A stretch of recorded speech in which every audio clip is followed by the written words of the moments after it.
Il est 2 heures. Nous allons commencer. J'étais ici pendant 10 minutes. C'était beaucoup de temps. J'ai quelques enjeux administratifs que je vais lire. Bienvenue à la série des webinaires Boost CYAC, le Centre d'appui aux enfants et à la jeunesse.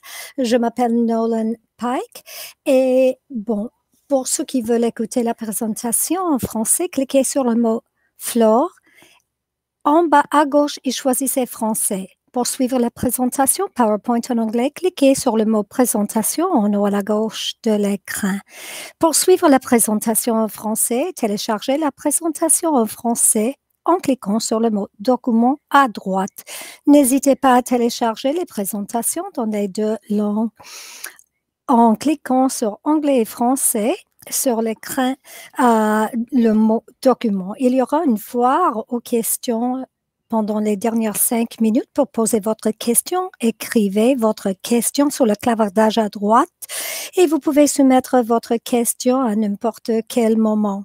Si vous êtes en groupe, incluez la quantité de personnes que vous avez dans votre groupe des participants et nous commencerons notre discussion maintenant. C'est la première présentation depuis le début de COVID. Je voulais vous voir en personne, mais je ne peux pas vous voir. Je ne peux pas me voir non plus. Je suis assis en présentant à plusieurs personnes. J'ai vraiment beaucoup de plaisir d'être ici avec vous. J'ai hâte d'écouter vos questions. Avant de commencer, je m'appelle Nolan Pike. Je suis écrivain, mais j'ai gagné comme 14 $ en faisant cela l'année dernière et je travaille comme éducateur sur les enjeux de l'identité sexuelle et orientation sexuelle pendant les dernières 10 ans. J'ai travaillé tout d'abord avec les élèves et maintenant je travaille avec plusieurs organisations. C'est vraiment quelque chose qui a grandi et c'est pour les gens qui veulent faire leur espace plus inclusif. Et pendant les dernières années, il y avait une concentration sur la communauté trans. Plusieurs personnes m'ont demandé cela en reconnaissant ce qu'il faut avoir pour avoir une organisation, un organisme ou un espace inclusif. Et c'est différent pour les gens trans. Et puis, normalement, une session sur la création des espaces et des pratiques inclusives pour les personnes trans dure plus d'1 heure, mais j'ai pas cette quantité de temps. Ben, je commence tout au début. Je voudrais parler sur la base. Et pourquoi nous commençons là? Tous nous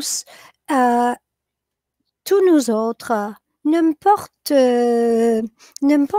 la quantité, peu importe la quantité de renseignements que nous avons sur les personnes trans qui vivent au monde. La grande majorité de ce renseignement, si vous avez mon âge ou plus de mon âge, la plupart de informations n'est pas correcte. Il y a beaucoup d'informations fausses. La désinformation, alors il faut aborder cela pour donner une base plus solide que nous pouvons y commencer comme point de départ pour avoir une discussion, pour voir ce que nous pouvons mettre en œuvre. Alors, c'est comme le début d'une discussion et j'espère qu'on pourra avoir des conversations au futur aussi. Et après, nous allons aborder une domaine pratique qui est relevante pour la plupart des gens. Nous pouvons regarder les autres domaines que nous désirons aborder aussi. Moi, je suis trans. Ce que ça veut dire, quand je suis née, les médecins, avec certitude, ils ont dit que j'étais une fille et ça marchait, mais avec le temps, ça n'a marché plus pour moi. Comme vous allez voir pendant la présentation et je partage plus sur mon histoire, quand je dis que ça ne marchait pas plus pour moi, ça m'a pris beaucoup de temps pour articuler ce qui était en train d'arriver. Quand j'avais à peu près 20 ans, j'ai commencé à être capable de dire je suis transgenre. Je n'avais pas accès euh, à cette langue. Je n'avais pas les discussions là-dessus en ce moment-là. Quand j'avais 20 ans, il y avait la transition et maintenant j'ai 38 ans. Je vais partager les morceaux, les pièces de mon histoire. Mais chaque personne trans, quand ils partagent leur histoire, c'est leur histoire. Chaque personne a une différente de leur identité. Surtout les gens qui viennent des différents endroits. Et mon expérience va être différente d'une femme trans. Alors nous allons aborder cela et il faut se rappeler cela pendant la présentation. Et avant de commencer, je vais sauter quelques diapositives parce que j'étais très enthousiaste, mais si on le fait comme ça, nous n'aurons pas suffisant de temps. Mais je vais juste vous aviser maintenant si vous avez téléchargé tous les diapositives. Nous allons sauter de temps en temps pour la question du temps. Alors, nous allons commencer. J'aime toujours commencer avec ce concept. Chaque fois qu'on se heurte à un obstacle, il existe aussi une possibilité d'apporter un changement décisif. Et ça, c'est notre objectif, ce que nous voulons réussir aujourd'hui ou réaliser aujourd'hui.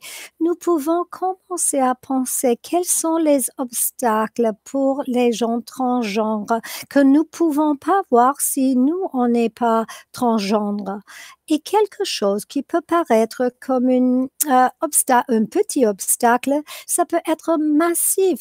Mais si on enlève cela, une personne transgenre peut avoir accès, par exemple, à soins de santé. S'il n'y a pas d'obstacle, ils vont avoir un accès, ça va être, ils vont avoir un accès à ce service.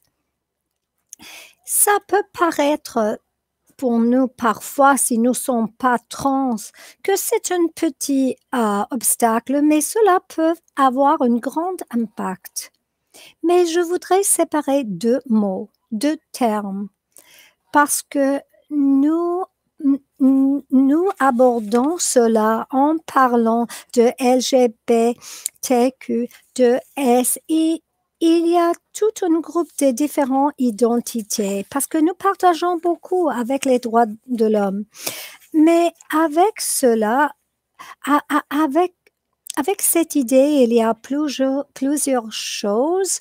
D'abord, sur l'orientation sexuelle, gay, lesbienne. Ce sont les mots qui décrivent l'orientation sexuelle sur les gens qui nous attirent, pour lesquels nous avons une attraction. Mais nous avons des droits de genre aussi. Chaque personne a une identité de genre. L'identité de genre sont des éléments séparés et distincts de notre identité.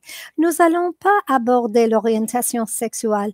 Nous allons aborder l'identité de genre. L'identité de genre est la sensation intérieure profonde d'être homme, femme, d'être tous les deux, ni une ni l'autre encore, se situer quelque part entre les deux. Mais nous avons tous une identité de genre. C'est une partie importante de notre identité. Même si nous avons tous une identité de genre, même si c'est important pour tous nous, c'est quelque chose qu'on ignore. Nous ne pensons pas que nous recevrons l'information du genre d'une personne de leurs sentiments. Nous pensons que nous recevrons ce renseignement de leur corps. Quand un bébé naît, ne, ne lui demande pas si il veut porter quelque chose en rose, quelque chose en bleu, mais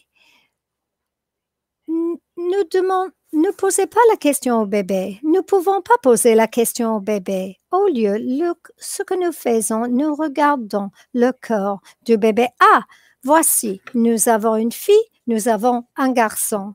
Je vais vous dire, c'est un bon système, ça marche la plupart du temps, mais le problème, quand nous faisons cela, nous pensons que nous avons toute l'information que nous avons sur le genre du bébé, mais nous avons zéro information sur le genre du bébé.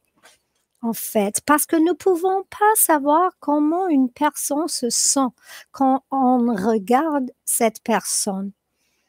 Nous faisons comme une calcul, c'est quelque chose que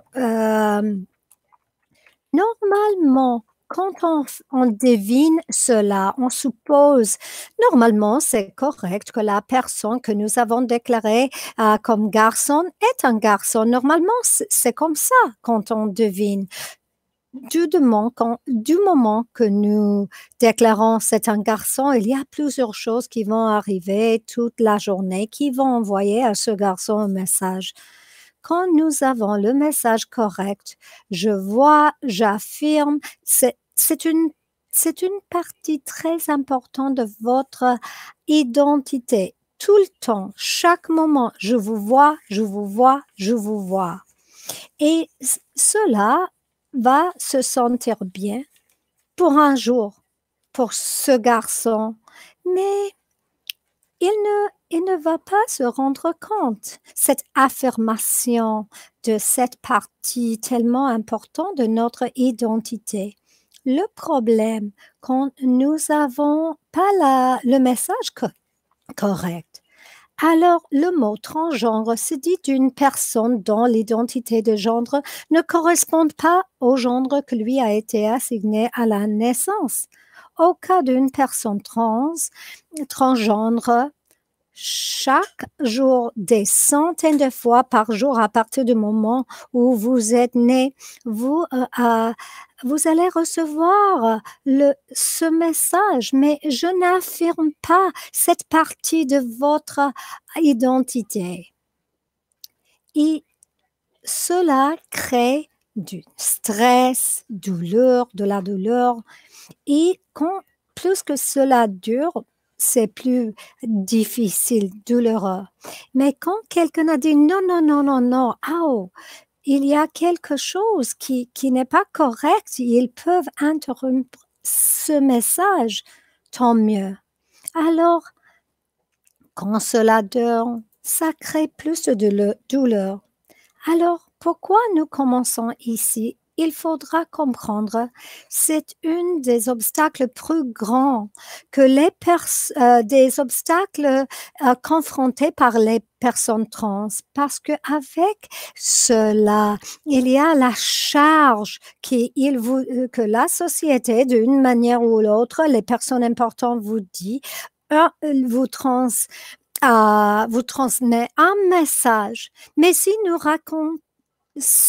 on raconte pas aux gens que non, non, c'est pas correct, parce que quelques personnes transgenres peuvent articuler, ils peuvent le dire de très jeunes. Mais moi, par exemple, je n'avais pas pensé que la raison pour j'ai senti cette douleur, c'était parce que les gens autour de moi ne savaient pas de mon genre.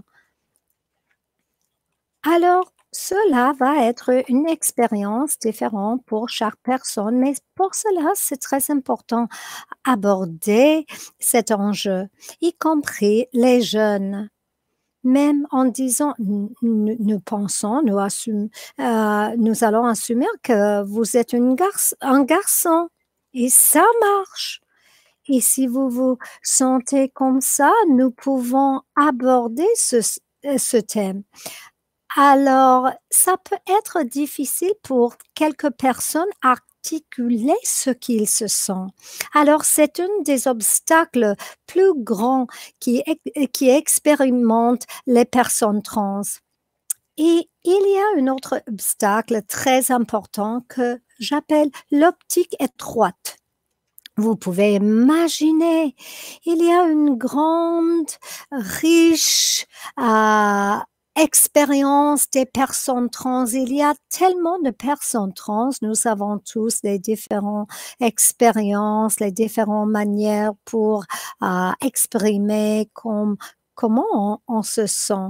Mais il y a une optique étroite. Si vous regardez plusieurs personnes avec une optique étroite, nous pouvons peut-être voir très peu de cette quantité de personnes. Et si nous avons peu d'histoire, c'est tellement difficile d'avoir une idée claire. Et jusqu'à récemment, quand nous avons écouté les histoires des personnes trans, il y avait toujours un filtre. Par exemple, quand j'étais adolescente, j'avais vu les personnes trans sur le spectacle Jerry Springer à la télé aux années 90. Et comme adolescente, je regardais beaucoup de Jerry Springer, mais ça n'était pas étonnant que ni un moment j'avais pensé, ah mon Dieu, c'est comme moi. C'est exactement comment je me sens. Non, non, non. Au contraire, si toutes les représentations sont tellement sensualisées, c'est très difficile de associer avec cela. Si c'est pour cela nous avons la diversité, si nous voyons cela tellement sensationnalisé, parce que avec toutes les personnes, ils doivent regarder plusieurs personnes à la communauté et être capables de partager leur expérience sans avoir une optique étroite. Parce que ce qui arrive avec cette optique étroite, nous racontons les mêmes histoires sur les personnes trans, il y a un filtre par les différents clichés. Je me rappelle quand j'étais jeune, j'écoutais un homme qui est entrapé dans un corps d'une femme et, et le contraire. Mais parfois, c'est comme ça, mais il y a plusieurs trans. Pour cela, cette histoire n'est pas leur cas. Plusieurs fois, il y a les jeunes trans qui ils ne racontent pas l'histoire attendue, l'histoire que les gens pensent qu'ils vont écouter. J'avais travaillé avec un jeune homme. Il avait peur, mais il avait hâte. Il attendait avec impatience la possibilité de sortir comme trans. Il avait des bons amis. Il savait que ses amis allaient lui appuyer parce qu'il pensait que quand il faisait son coming out, ça va être intéressant. Quand il a fait son coming out, quand il a révélé ses préférences, cela n'était pas pareil avec les attentes des autres gens. Pour qu'il soit trans, pour que cela soit vrai, il doit être dans un état de détresse parce qu'il y a beaucoup de concentration sur cette détresse. Si quelqu'un est trans, ça peut être une expérience très douloureuse, mais cette personne était émotionnée, il avait hâte de sortir, mais comme il n'a pas exprimé cette détresse, les personnes ne lui donnaient pas d'appui. 2 ans après, il a eu beaucoup de détresse parce que les gens ne l'ont pas reconnu. Et c'est triste parce que nous avons eu une opportunité pour changer cela pour cette personne, mais peut-être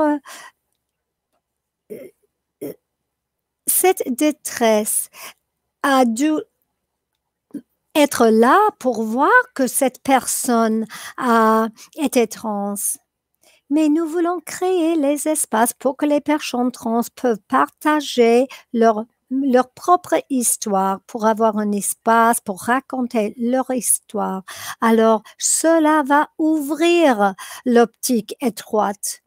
Parce que si on écoute les personnes qui peuvent raconter leur histoire, cela a beaucoup de privilèges. Vous m'écoutez maintenant, je suis un homme blanc,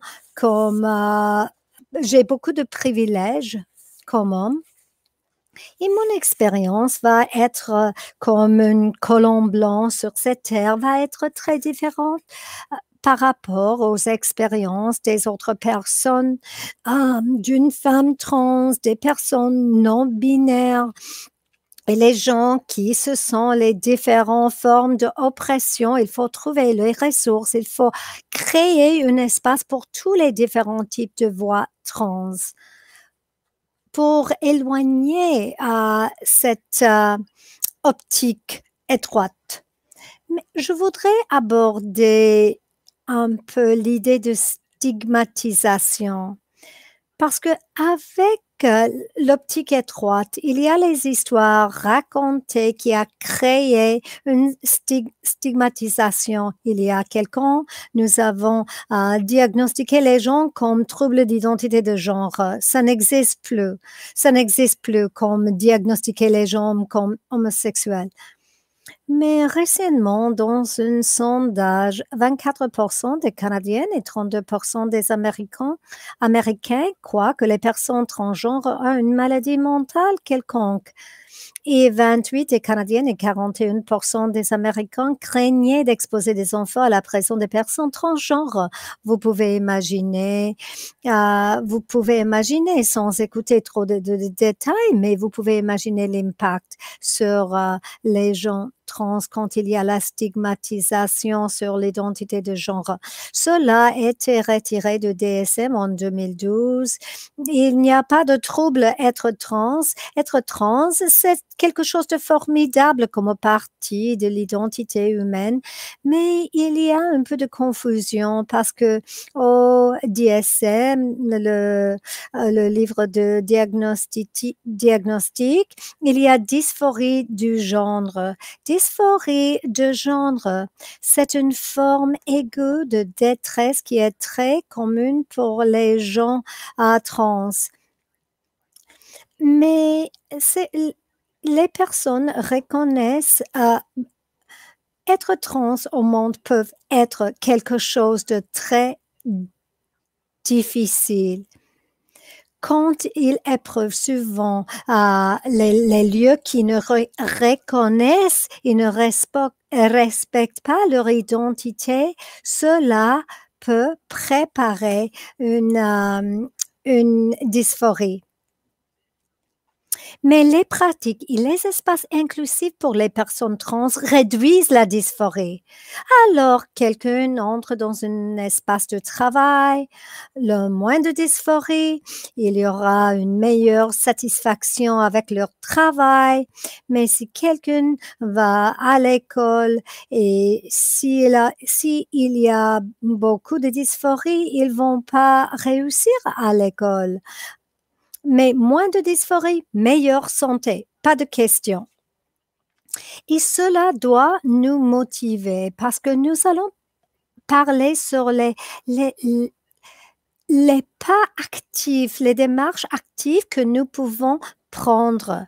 Si je sais que moi, je dois avoir accès à un service. Je ne veux pas y aller si moi je sais que je vais avoir beaucoup de dysphorie. Si j'allais à la salle d'urgence à l'hôpital ou si je veux faire un sport, alors cela peut exister. Alors, je voudrais aborder les mythes plus communs, les fausses idées, Les fausses idées, peut-être ils ne sont pas les plus communs, mais on ne se rend compte pas que le renseignement que nous avons au sujet de cela est incorrect. Je ne veux pas parler trop sur chaque point. Alors, nous pouvons aborder ce thème toute la journée. Vous pouvez me contacter toujours après de cet atelier, ce webinaire. Être transgenre n'a rien à voir avec ce qu'on aime ou n'aime pas. Par exemple, nous avons un jeune homme, un garçon qui veut jouer avec une Barbie, Mais c'est pas probable qu'il va être transgenre ou gay. Nous reconnaissons que c'est comme ça quand il affirme les suppositions que nous avons. Il y a beaucoup d'expérience. Les gens veulent savoir, ah, quand vous étiez Nolan, un petit garçon, comment vous étiez? Qu'est-ce que cela veut dire? Qu'est-ce que cela veut dire être comme un jeune garçon? Il y a une diversité des jeunes garçons. Je ne vais pas dire un jeune garçon qui joue le hockey va être moins ou plus trans qu'un jeune qui veut lire un livre à sa chambre à coucher.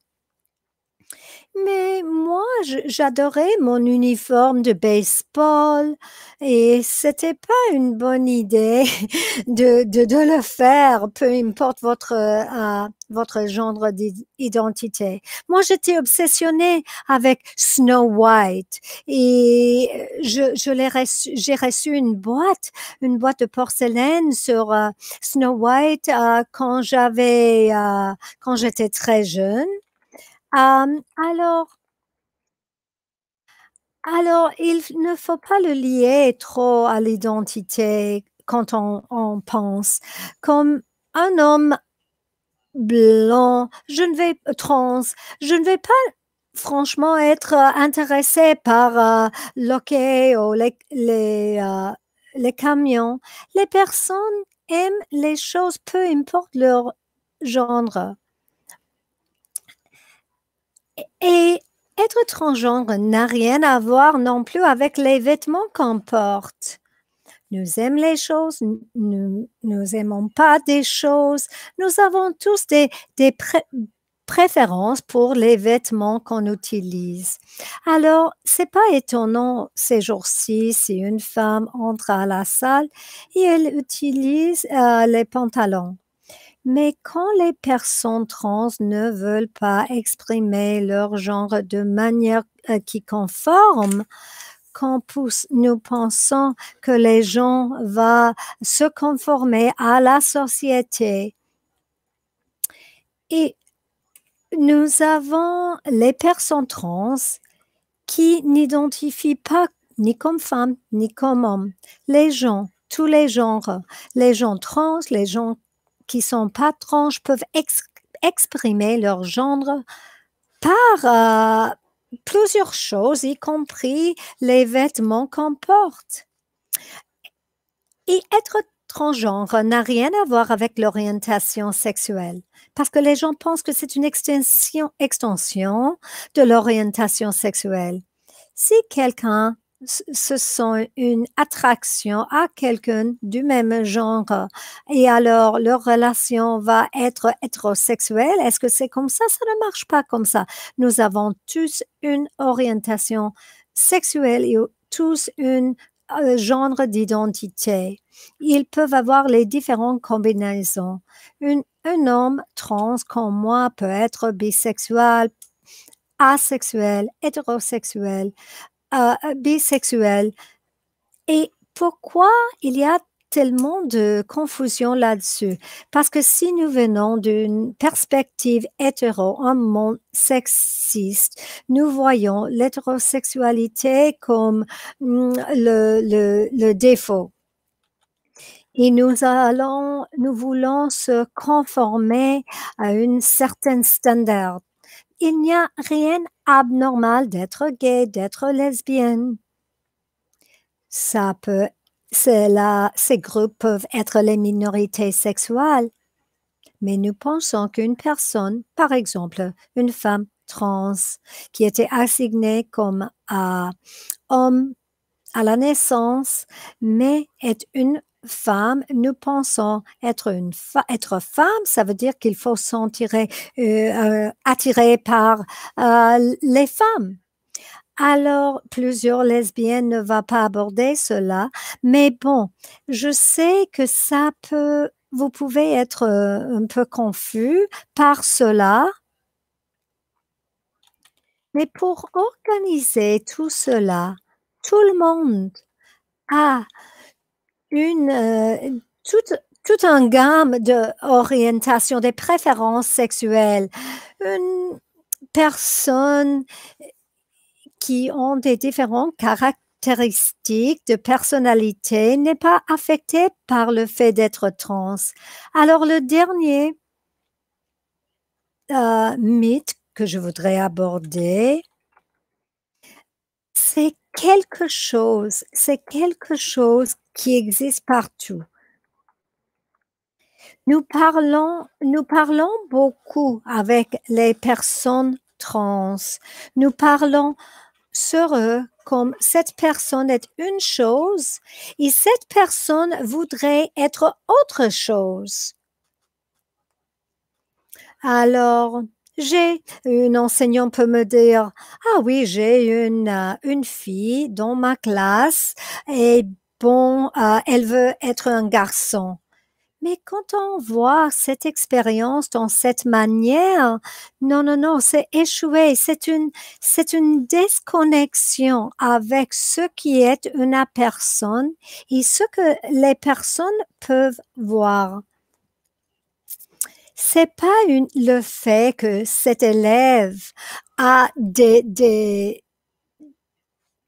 ça veut dire le fait d'être trans peut être compris comme une discordance entre ce que la personne est déjà et ce que les autres peuvent voir. Si moi j'ai fait cela il y a 15 ans, cette présentation, vous allez voir une femme, mais je suis la même personne. Je ne suis pas devenue quelque chose. J'ai ajusté mon apparence, comme vous m'entendez, pour voir qui suis-je. Alors, c'est différent. Nous avons la responsabilité. Nous avons appris les choses incorrectes sur ces catégories de genre. Il faut mieux comprendre ce qui est une transition. Au passé, nous avons pensé une transition est un processus d'alignement entre ce que la personne est déjà et ce que les gens, y compris la personne elle-même, peuvent voir. Ça veut dire maintenant, quand je vois quelque chose qui me reflète qui suis-je. C'est une différence claire. Si vous n'apprenez pas quelque chose de cela, il faut comprendre ce point. Parce que une jeune personne n'est pas moins de personne qui suis-je maintenant. Et quand on travaille avec la jeunesse, il faut comprendre cela. C'est plus facile d'être moi maintenant en comparaison de moi pendant ma transition. J'ai pas une bataille de dysphorie chaque fois quand j'essaie d'avoir accès à quelque chose, commander une pizza, parce qu'avant, c'était chaque interaction au monde, il y avait une dysphorie. Maintenant, cette dysphorie n'est plus là parce que les gens me voient. Quand on travaille avec la jeunesse, il faut comprendre qu'il faut faire un effort pour apprendre qui sont ces personnes, pour corriger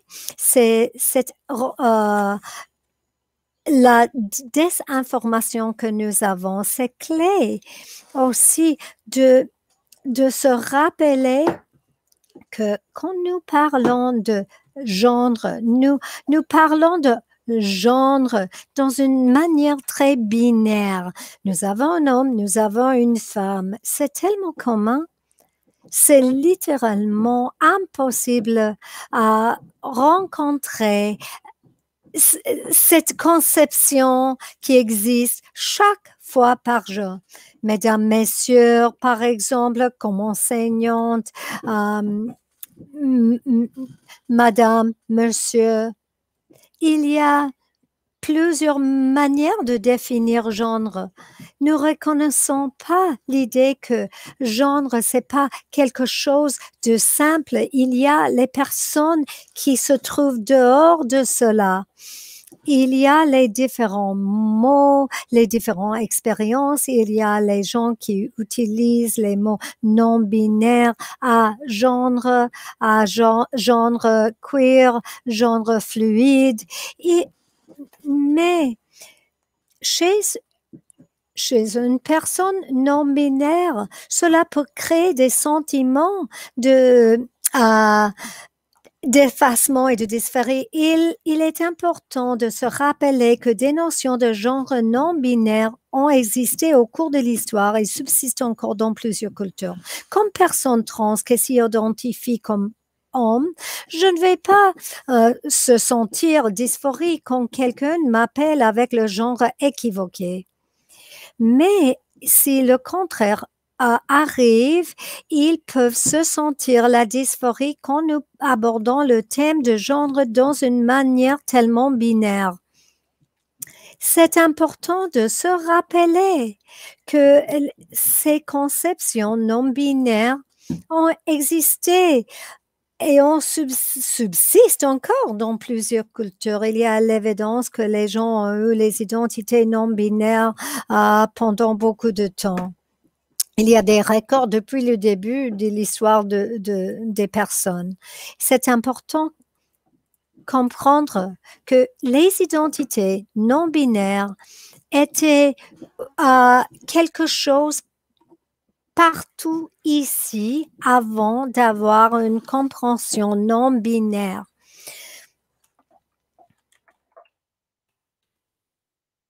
C'était quelque chose avant qui était omniprésent, très répandu, mais c'est important de penser que quand on pense sur le genre, c'est la manière correcte, mais il faut apprendre beaucoup de choses, il faut se bénéficier,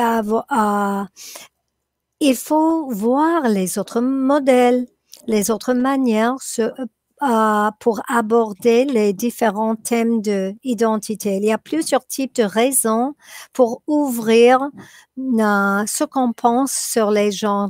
Il faut penser sur les manières quand nous allons aborder ce thème plus après. Je pourrais parler de cela pendant beaucoup de temps. Alors maintenant, nous allons parler sur les points pratiques pour les services que nous offrons. Et le dessin est très important. C'est quelque chose de très important parce que quand on fait un dessin, il y a un message et les personnes trans reçoivent un message. Non, nous n'avions pas pensé à vous. S'il y a par exemple 2 toilettes pour les femmes, pour les hommes, on ne pensait pas sur les gens trans. Si on voit une formulaire et elle demande quelque chose si vous êtes femme ou homme, le message, nous n'avions pas pensé à vous. Si on divise un groupe, les hommes, les femmes, bon, le message, nous n'avions pas pensé à vous. Il y a plusieurs manières de transmettre ce message. Tout cela représente un obstacle. Nous allons voir les obstacles plus communs. Mais c'est un bon point de départ pour notre discussion. Les endroits où les personnes trans peuvent voir ce message de « Nous n'avions pas pensé à vous ». J'avais déjà mentionné l'accès genré aux toilettes. Nous pouvons parler sur cela pendant tout cet après-midi, mais il faut noter qu'avoir accès aux toilettes qui qui correspondent à votre identité de genre est très important. Il y a les gens qui ne vont pas assister à un événement où il n'y a pas un accès pour les personnes trans. Il y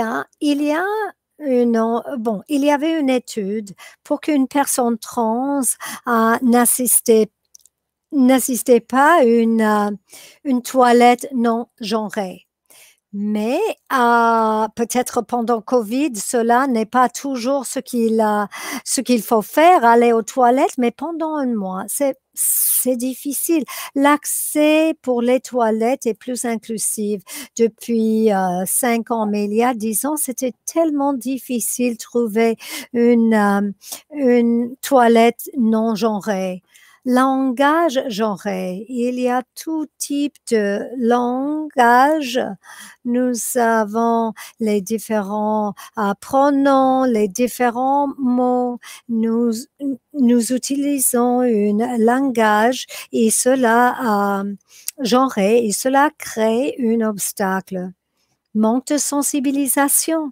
Vous travaillez dans un espace et les gens peut-être qui travaillent autour de vous, ils ont peut-être les bonnes intentions, peut-être ils ont la fausse information, même s'ils ont des bonnes intentions.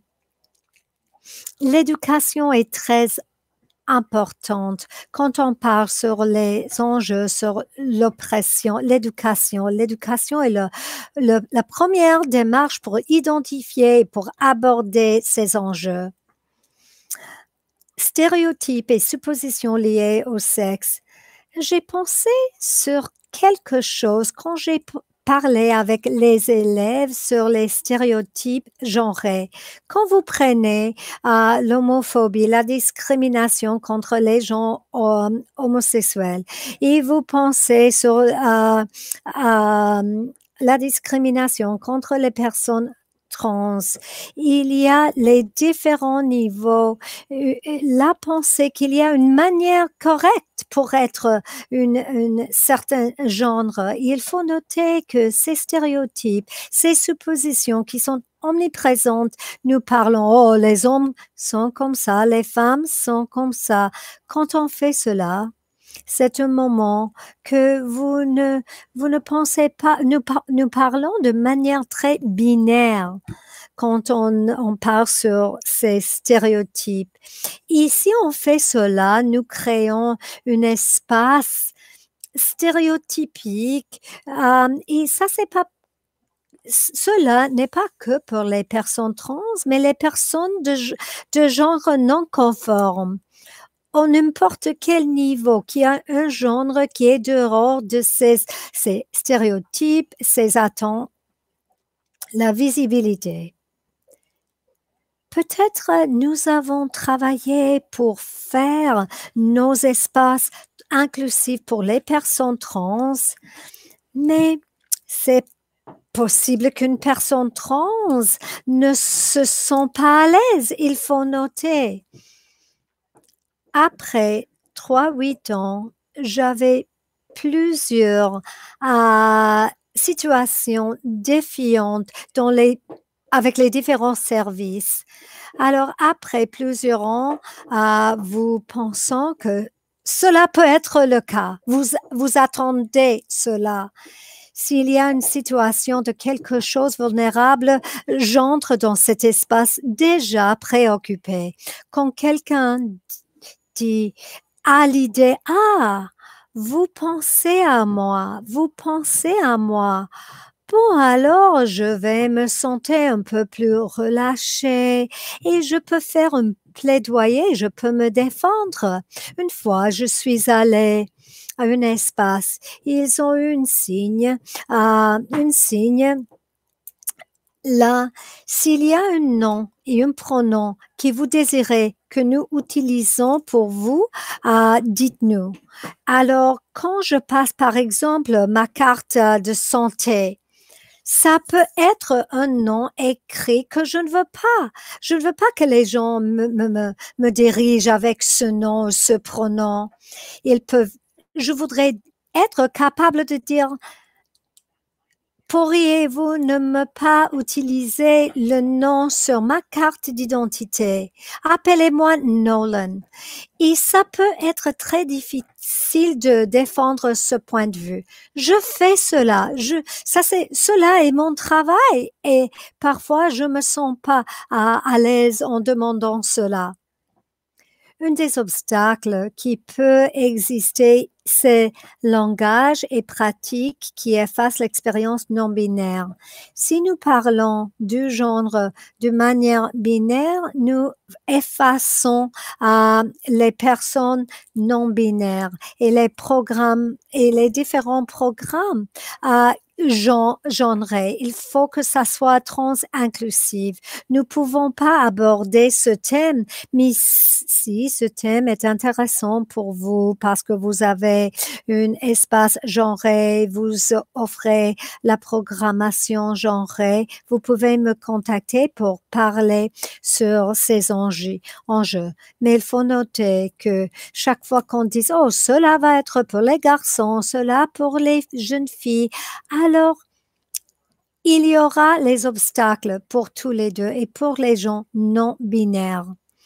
Si nous pensons pas comment ajuster notre langage et pour faire cet espace trans-inclusif, une chose apparemment minime peut avoir un énorme impact. Je ne peux pas aborder toutes les choses sur cette liste, mais je voudrais parler sur les pronoms. Elle, lui, eux. Mais nous utilisons ces pronoms tout le temps. Nous écoutons sur ces pronoms tout le temps. Une chose que j'avais fait d'abord quand j'ai fait ma transition, parce qu'avant, les gens, ils utilisaient lui ou elle. Avant de faire là, je ne pouvais pas imaginer la différence que cela allait faire dans ma vie. Parce que je ne savais pas l'impact que cela a eu sur mon bien-être. Parce que c'était tellement lourd. C'était après que je me suis rendu compte que cela, quand j'avais abordé ce thème, je me sentais beaucoup plus relaxée. Quand nous utilisons un pronom genré, nous disons aux gens ce qu'on voit. Alors, quand ils me disent elle, bon, ils me disent, ah, vous avez l'apparence comme une femme et c'est pour cela c'est douloureux. Alors même si j'ai cette expérience, les études plus récentes, c'était étonnant pour moi. De l'Université du Texas, il y avait une étude à montrer quand il est permis aux jeunes transgenres d'utiliser le nom de leur choix dans des endroits comme le travail, à l'école et à la maison, le risque de dépression et de suicide chute. Les jeunes qui pouvaient utiliser leur nom au travail, à l'école, à la maison et avec leur père, ils ont eu 71% moins de symptômes de dépression grave, une baisse de 34% de pensées suicidaires déclarées et une baisse de 65% des tentatives de suicide. Alors, nous pouvons voir l'impact massif quand nous pouvons réduire la quantité de dysphorie. Et les pronoms, c'est quelque chose, c'est une barrière qui se répète. Peu importe qui vous êtes et votre intérêt, nous dans cet atelier, il y a les gens qui luttent avec les pronoms. C'est difficile. Je sais que nous n'avons pas beaucoup de temps, mais je voudrais dire que une partie des raisons pour les gens ont des problèmes avec les pronoms parce que nous utilisons les pronoms de manière automatique. Nous prenons une décision binaire automatique si une personne est une femme ou un homme et nous utilisons la langue qui correspond à cette décision rapide. Et la raison, s'ils ont une personne trans, ils veulent se rappeler quel pronom ils doivent utiliser pour cette personne trans. Il faut fermer la chose chose automatique et être consciente de la langue de genre. Et la solution, c'est peu à peu essayer de éliminer cette chose automatique. L'idée, ce n'est pas juste d'utiliser les pronoms corrects de cette personne. Il faut que nous défions de voir quand on utilise un langage genré, quand nous ne connaissons pas une personne. Je sais que ma mère s'identifie comme femme, je peux utiliser les pronoms pour me diriger à elle. Mais quand nous ne savons pas comment cette personne s'identifie, il faut se rendre compte quand on utilise une langue genrée pour une personne qu'on ne connaît pas. Après, nous pouvons nous dire, ah, je viens d'utiliser un langage genré. Est-ce que j'aurais pu utiliser un langage non genré? Il y a toujours une manière que nous pouvons le faire sans utiliser un langage genré, en reconnaissant cela, en remplaçant cela avec les différents options sans les suppositions des autres gens. Nous n'allons pas faire ces erreurs parce qu'il faut utiliser la langue genrée avec une intention. Quand nous savons pas, il faut utiliser un langage non genré. Je suis désolée, je ne peux pas parler beaucoup sur cela, mais les gens ont des problèmes. Oh, c'est tellement difficile. Oh, je ne peux pas le faire. Mais je suis là pour vous dire, vous utilisez les pronoms non genrés. Vous pouvez le faire parce que vous le faites. Par exemple, si par exemple, il y a une réunion, s'il y a une mail, quelqu'un a laissé leur téléphone mobile. Ils, pluriel, peuvent chercher le téléphone au bureau parce que nous ne savons pas le genre de la personne qui a laissé leur téléphone. Ça ne sont pas étranges pour nous. Ce que nous pouvons faire, au lieu de considérer les pronoms neutres comme une difficulté, il peut être utile de reconnaître comme un utile précieux pour pouvoir parler de façon ouverte et inclusive. Cela est chaque fois plus adopté avec l'ordre de jour, avec avec un pronom neutre. Ils peuvent utiliser il, pluriel. Alors, les gens non-binaires utilisent les pronoms non-binaires comme leurs pronoms. Alors, si c'est bouleversant, je voudrais vous dire que si nous faisons beaucoup de pratiques en utilisant une langue neutrale, cela est plus facile. Moi, j'avais des différents problèmes. J'ai lutté contre cela. J'ai eu des problèmes. Mais maintenant, c'est plus un problème pour moi. J'étais plus consciente à une langue genrée que j'utilisais pour l'utiliser avec intention et pas de manière automatique. J'espère que vous me compreniez. Oh, j'ai abordé cela tellement rapidement, je suis désolée. Mais une fois plus, avant de recevoir vos questions, je vais mettre mon information, mes coordonnées, parce que pour que vous puissiez me contacter quand vous désirez avec une courriel. Le site web n'est pas correct. Il y aura un nouveau site web, mais pour le maintenant, c'est un peu hors de date, mais quand même, cela doit être le début d'une discussion. J'espère que cela soit utile et je voudrais terminer pour vous dire que chaque fois qu'on surfe un obstacle, nous pouvons le voir comme une possibilité de apporter un changement décisive pour créer une impact. Pensez-vous sur l'impact de l'étude de l'Université de Texas?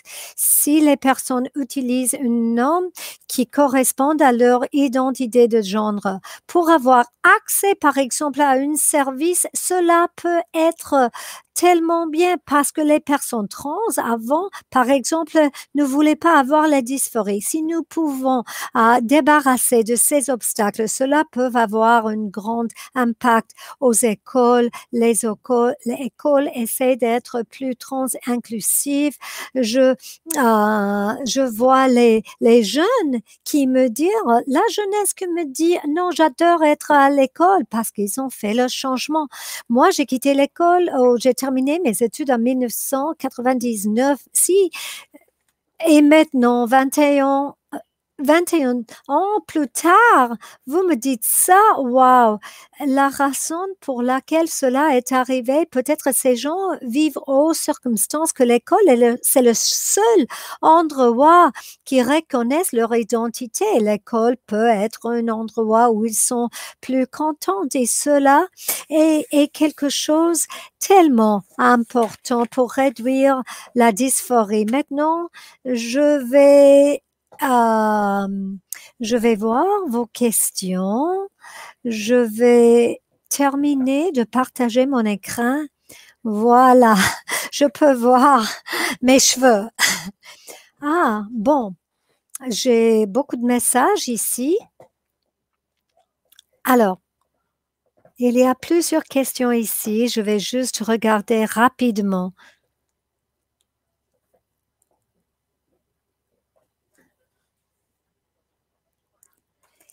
Il y a les gens qui veulent des ressources additionnelles. Bienvenue. Vous pouvez me contacter. J'ai la formation que je fais en ligne.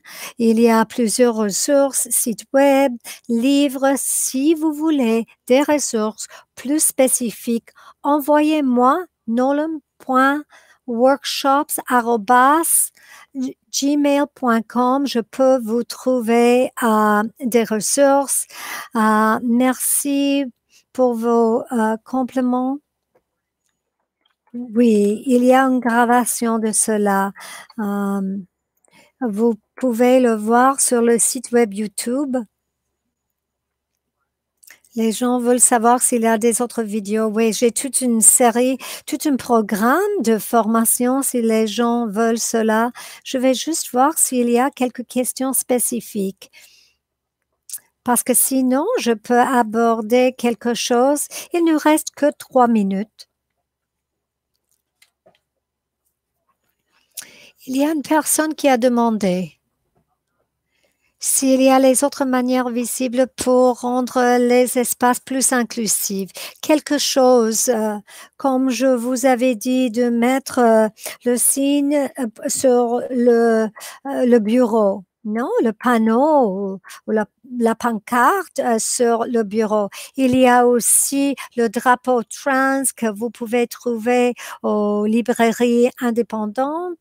Vous pouvez commander cela quand vous montrez le drapeau trans. Bon, ça veut dire que vous êtes plus sensible sur les enjeux trans.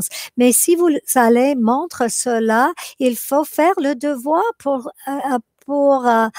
que les gens sachent que vous allez faire un effort. Vous avez déjà fait de la recherche sur les personnes trans.